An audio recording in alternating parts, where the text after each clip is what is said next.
and the moon is shining bright. Don't let your ears deceive you.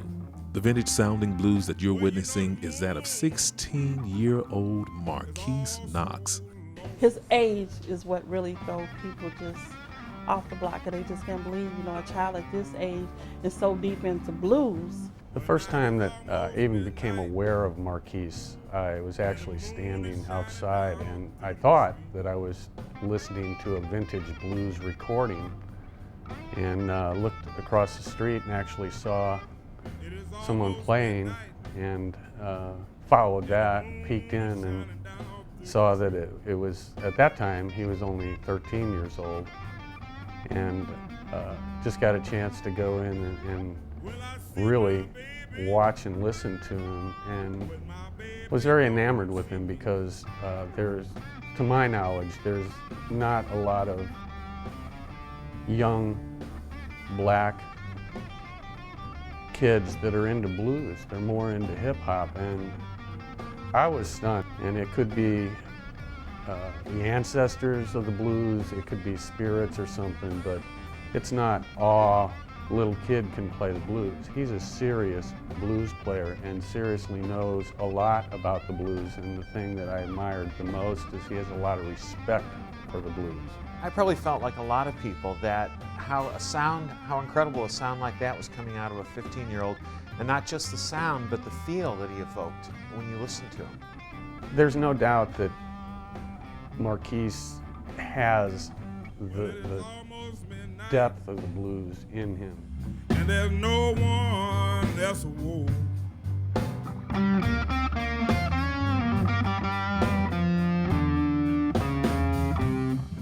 It is almost midnight. He's been around older people all his life, so that may have some explanation to all of that. No more than his peers. He's been around a little bit, but mostly everybody that's been in his life has been helping him, has been inspired him, has been of an older generation, a much older generation. So I guess he's taken all that into some type of sense. And that's why when he talks, and it amazes me sometimes too, like, oh my God, he knows so much about the blues. They tell me I don't know nothing about the blues, and then I tell them that they don't know nothing about living. Because every day you wake up, somebody got the blues. And the blues is no different from no other music. Everybody say, well, you play the blues, it's old folks music, but everybody got to realize where it all comes from. See, my grandmother and her brothers and them were sharecroppers. They had the blues, that's what they sung, and before them, they had the blues. And before gospel came, they had the blues. So it all fall underneath this big old Mother Earth. I don't want no woman that don't mean me no good.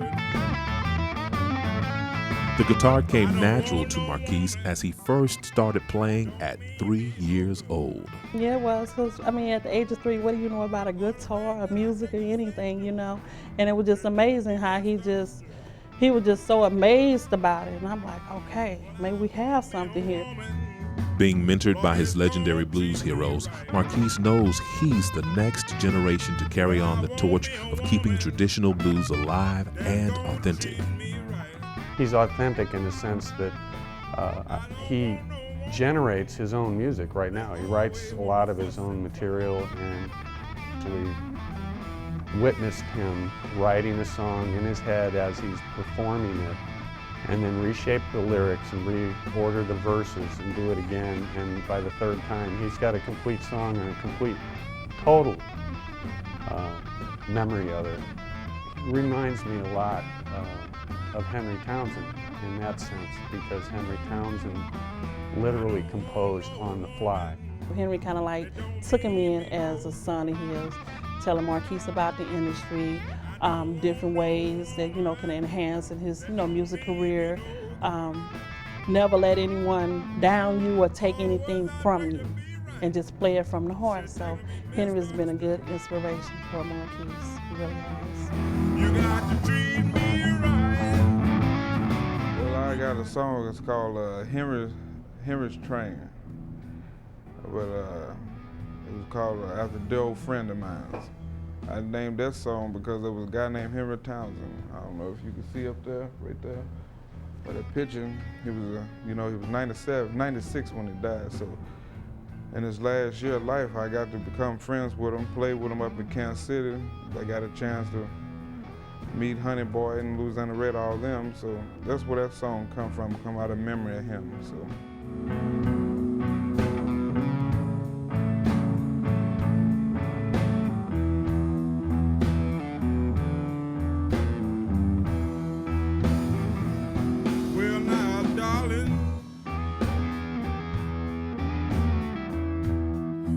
Why you gotta do for me wrong?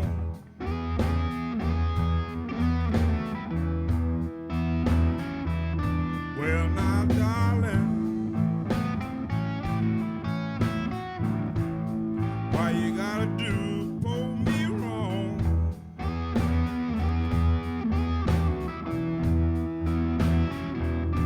Yeah, while I sing. Marquise Knox may well be on his way to becoming the next generation's blues icon. Well, I like the term icon, and I think it applies to Marquise. He's young, and he's got a lot of future ahead of him, and I see great things happening to him. I want Marquise to understand. I want to give him all the help that I can give him. I want to give him all the guidance that I can give him, because I want to see some young man take over when I leave it. The thing that everyone needs to know about the blues is that blues will never die, and it's actually is handed off. This being the new generation that he's in is actually going to be the future of blues as we know it, and he has kept the integrity of the blues.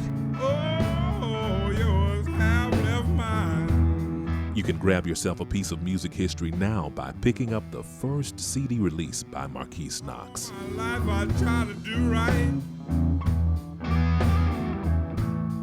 then the rest I spend with you.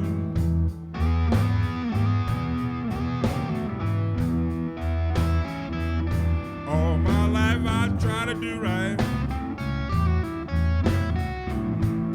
then the rest I spend with you.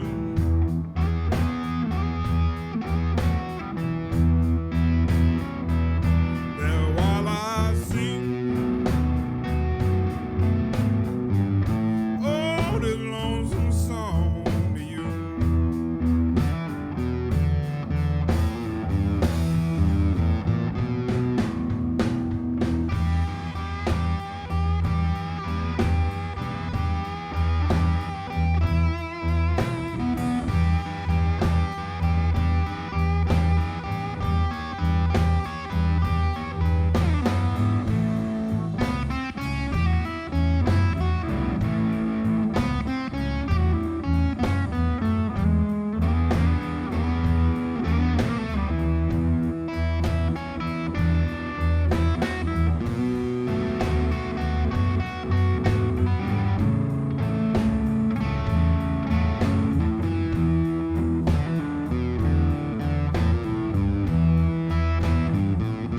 Darling, darling, tell me